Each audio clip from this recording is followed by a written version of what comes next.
I'm seeing someone here who is holding this Ace of Wands, 'di ba? Ace of Wands kasi itong hawak niya, no? Pero this is the Page of Wands energy.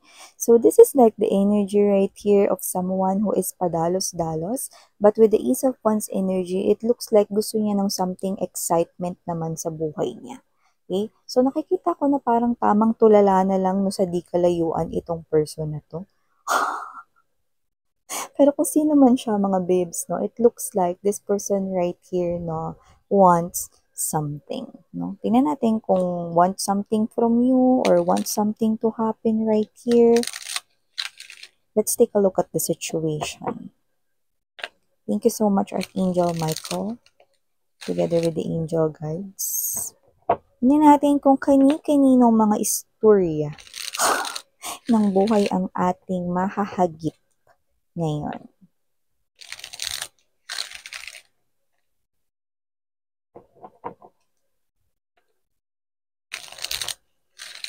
Kamsahamnida, Yorobon. Para sa palagian ninyong presence dito. Thank you so much.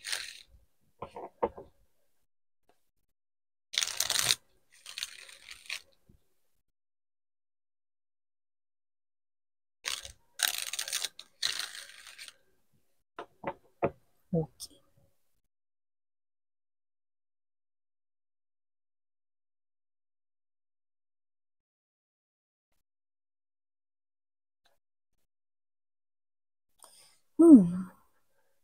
King of Swords in reverse position. This is an indication right here na actually hindi maganda yung energy kapag ang King of Swords ay naka-reverse position, no? Tapos, with the Five of Swords energy. But let me see more to get more informations, no? So, yeah.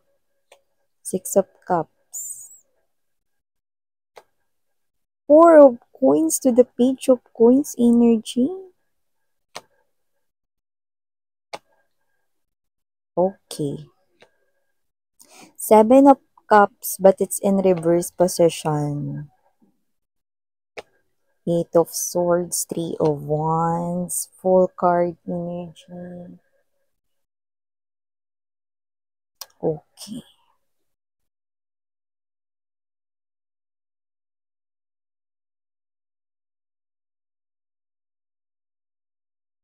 Okay, sorry about commercial mga babes, no? I have to answer lang ang call. So, yun nga, no, going back right here, no? So, nakikita ko dito that this is an energy here, okay, of someone na hindi niya nagugustuhan yung nakikita niya sa paligid niya or hindi niya nagugustuhan, in other words, yung nangyayari ngayon sa kanyang buhay, no? And with the strong Six of Cups energy, meron or nagkaroon kayo ng strong bond nitong person na to, no, before. Kasi when we talk about the Six of Cups energy, this is someone here, no, na nakasama mo, no, ng posibleng matagal, or ito yung klase ng energy, no, na posibleng pinag-sharean mo ng energy of joy, nakasama mo rin siya sa ibang mga problems, pagsubok sa life mo, no, but you are in total separation right now. So, yun yung nakita ko rito, no? And this person, ewan ko kung nasan man siyang lupalop ng earth, pero nakita ko rito, no, yun nga hindi niya nagugustuhan rito, yung mga nakikita niya sa paligid niya ngayon. I'm picking up more likely present energies, no, pero please do know na timeless tayo dito, so wala tayong time period. Meaning to say, sa iba sa inyo, nangyari na to, no, sa iba sa inyo, no, pwedeng nangyayari na to, sa iba naman sa inyo, pwedeng mangyayari pa lamang, no, pero more likely the energies, no, ay nangyayari ngayon sa person na ito ngayon, no? So, definitely, this person right here is someone who happens to be your ex-lover, ex-person right here, no? The one you kissed, the one you hugged, the one you cuddled, no? Before. So, yun yung nakita natin dito. So, before we dive more into this reading, let me just greet ang lahat. Hi and hello sa aking mga bagong viewers. My name is Yan. Welcome new subscribers. And sa ating mga returning viewers, thank you sa inyong walang sawang love and support for me. And yun, kung hindi niyo pa know sa mga babes na mayroon pa po tayong other channel, link is down below sa ating description box. So if interested, just click that link no para ma-redirect kayo dun sa ating other channel kung saan mga babes na nag-upload din tayo ng daily collective readings for all signs. Okay? And yun nga, no? Okay, wala tayong time period and walang gender, babae, lalaki, LGBT, lahat welcome. Pwede rin pong iswitch yung mga roles dahil possible talaga magkapalit-palit.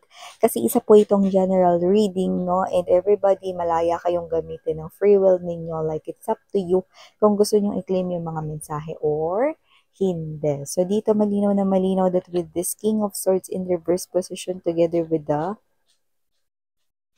Five of Swords, I'm picking up that this person right here is someone na agitated ngayon. Galit siya ngayon, no? Hindi niya gusto, hindi niya bet yung nakikita niya ngayon sa kanyang surroundings, no? Yung mga tao, yung situations itself, no? Yung mga nangyayari ngayon, no, sa kanyang buhay, like, ayaw niya ng mga yan. And with the Four of Coins energy, Page of Coins right here, no, alam mo, tagtipid siya. Isa yun sa mga hindi niya nagugustuhan na nangyayari rito sa kanyang buhay, no? Tagtipid siya, literally in terms of money, pentacles, or coins, no? And posible rin naman mga babes, no, na kakaunti or talagang sapat lang talaga, no? Wala masyadong natitira, no, sa kanyang kinikita dito, no? Yung nakikita ko rito, no? Yung iba, pwedeng mga babes, no, na nagpapalipas na lang ng gutom dito, no, or hindi na ganun kadami yung binabaon, no. So, nakikita ko dito na posibleng itong energy na to, hindi naman sa malnourished siya. Pero, siya ito na parang, ay gusto ko pang kumain, pero kasi wala na akong pamasahe mamaya, yan o. Pag kumain pa ako, pag bumili kong extra rice, yan o, or ganyan. So, this person right here, tagtipid siya rito sa money. At nakikita ko rin dito na isa yan si hindi niya nagugustuhan sa nangyayari ngayon sa kanyang paligid, no. Alam mo, nakikita ko rito, may isang tao rito, no, na nakikita ko na hindi siya nilulubayan, no? At may isang energy rito, mga babes, na nakikita kong lapit ng lapit sa kanya, no? Pero nakikita ko yung energy niya na hindi siya ganun ka-giving doon sa energy na yun, no? Pero yung energy na yun gives me the vibe na willing siyang suportahan itong ex-lover mo, willing siya rito, no, natulungan ang ex-lover mo, willing siya rito, no, na magbigay, no, ng kahit na ano ritong tulong, oras, effort sa iyong ex-lover, no. Pero nakikita ko rito na, alam mo, hindi siya nagbibigay masyado ng atensyon doon. Okay? Kasi nakikita ko rito, no, na posibleng wala na siyang pakialam dun kung isa man ito, no, na third party or lover niya man ngayon, no? Which is nakikita ko rito na medyo flickering. Yan, no, medyo alam mo yun, parang papundi na mga babes, no, yung bumbilya ng kanilang connection, no, kasi nakikita ko rito, kunting-kunti na lang, no, mapupundi or mamamatay na yung gilaw, 'di ba? Yung ilaw dito ng kanilang connection. Kaya kasi naman tong energy na to, no, nakikita ko rito, no, na parang kahit meron siyang person sa tabi niya, okay, separated man sila or malapit na silang maghiwalay or hiwalay na sila pero lapit pa rin ang lapit tong other person na to, no, nakikita ko na wala, hindi siya nagbibigay ng atensyon dito sa energy na to, no, na willing naman rito, no, na suportahan siya, tulungan siya. Okay? Bakit? Kasi with the Seven of Cups in reverse position, nakita ko, no, na itong ex-lover mo na ito, no, ay naiintindihan niya na. Hindi na sa kanya rito, mga babes, no, bago kung ano yung nangyayari sa kanya rito, no. Naiintindihan niya na ng lahat ng nangyayari rito, no, na tinuturing niya ritong hashtag kamalasan, hashtag syongit na nangyayari ngayon sa kanyang life, no, ay yun nga, no, maaring dahil doon sa kanya ritong mga maling nagawa sa kanyang life, no? Mga wrong decisions, mga mistakes, no? Mga faults na nagawa niya, no? Sama-sama na, no? Hindi lang sa inyo, no? Kundi pati na rin dito, no? Sa iba niya ritong mga, alam mo na, hindi talaga magandang mga desisyon na nagawa niya para sa kanyang buhay, no? And with this Nine of Swords energy, this person right here is someone na alam niya na ito yung bagay na nagpapastress sa kanya, no? Alam niya yun, no? Kaya lang parang hindi niya alam paano yun ayusin. Hindi lang itong person na to, no, na lumalabas rito na gusto magbigay ng oras, no, atensyon sa kanya, no, at saka hindi lang yung mga kakarampot na natitira para sa kanya, no, sa kanya ritong sinasahod or kinikita, no, sa kanyang munting negosyo, no, or kung nagtatrabaho man siya, no, nakikita ko rito na itong person na to, no, is ayaw din niya ng iba pang mga nasa paligid niya, kagaya ng mga tao na nasa paligid niya. Irritable siya rito, no, yung mga kaibigan niya, no, yan, nakikita ko rito nagiging irritated na siya pati sa mga kaibigan niya rito, sa mga nakakasalamuha niya. Yun yung nakikita ko rito, no? And bakit nga ba ganun yung nangyayari dito sa person na to, no? Kasi, hindi na nga bago sa kanya. Nare-realize niya, no, na posibleng itong mga tao na to, ba't ko pa kasi to kinampihan eh? Ngayon tuloy naging ganito yung buhay ko dahil nakinig ako sa kanila. You know? So ngayon, baliktad na yung mundo niya. No? Yung mga dati na parang feeling niya, no, laging nandyan kasangga niya, mga kaibigan niya, no, or yung mga sulsol sa paligid, no, yan. Ang tingin niya na ngayon dyan, mga babes, no, ay mga enemies. Yun yung nakikita ko rito, no, parang nakikita niya na yung mga tao sa paligid niya ngayon nakaaway niya, yan, no? Parang dati nakikita niya na tinulungan ako ng mga tao na to kasi napaka-helpful ng kanilang mga advices sa akin. Pero yung mga advices nila sa akin, yan ang naging dahilan kung ba't naging ganito yung buhay ko. Yan, no? So, this ex-lover of yours, no, is also blaming other people around him or her. Tapos ito pa, yung mga natira at naiwan sa buhay ko, yan, no? I've let those genuine people na umalis sa buhay ko, tas ito pang mga natira, ay nako, isa talaga itong pagkakamali, you know? So may ganun siya rito, hindi naman yan.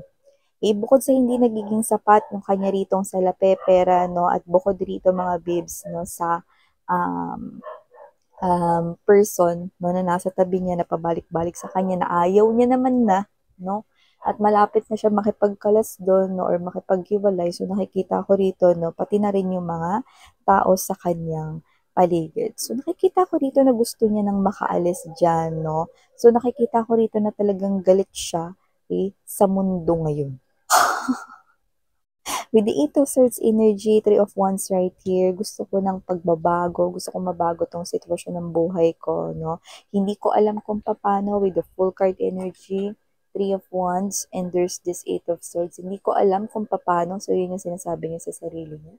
Hindi ko alam kung paano, bala na, basta gusto ko ng pagbabago sa sitwasyon ko. So nakikita ko dito mga babes, no, na itong person na to, no, is someone here, no, na parang in short, hindi niya mahal yung buhay niya ngayon. You know?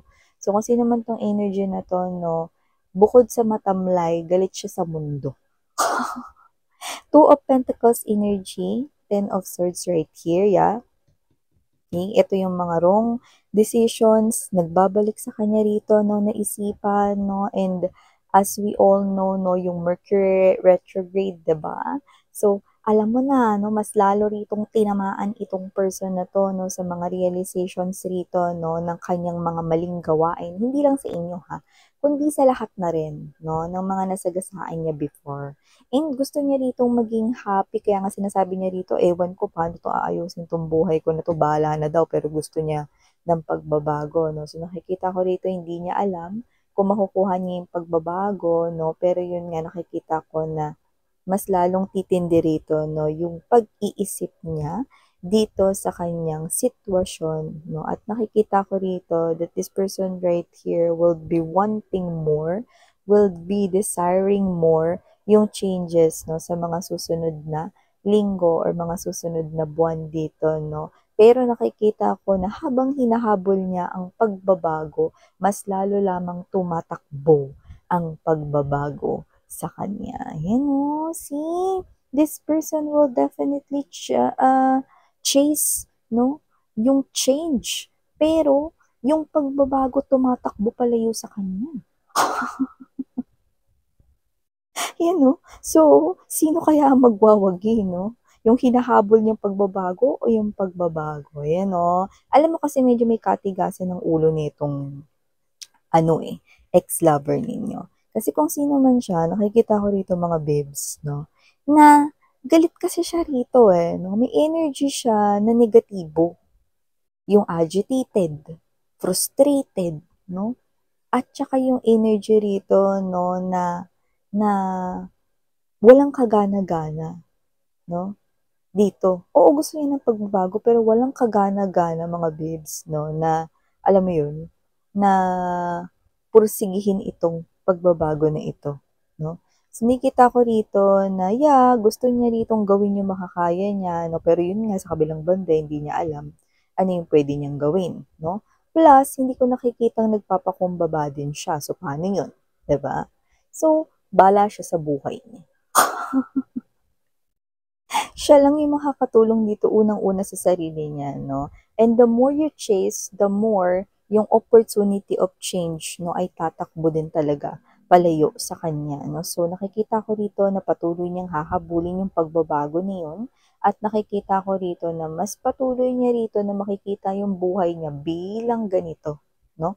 Kaya nakikita ko rito siya rin yung key para mabago rito yung sarili niyang life. Kailangan niya lang talaga dito mga babes 'no na tutal naman, hindi na sa kanya rito bago yung dahilan. Total alam niya na posibleng ito ay bunga ng kanyang mga maling desisyon sa past, 'no? Pero parang hindi siya ready na akuin yun. Una sa lahat kasi kailangan para sa pagbabago, yung matanggap mo muna na nangyari 'tong bagay na 'to dahil sa kamalian mo at yun ang isang bagay na posibleng hindi niya rito matanggap. Oo, nare-realize niya yun pero parang ang hirap aminin sa kanyang sarili 'no, na dahil rin sa kanya kung bakit ganyan ang kanyang tingin sa kanyang paligid or sa kanyang buhay ngayon. So ito yung mga nakikita ko right here for, this ex-lover of yours, guys. So ito yung mga messages, iwan ko sa inyo ito. Again, I'm Yuriana on me. Sarang hiyo, love and light. Annyeong.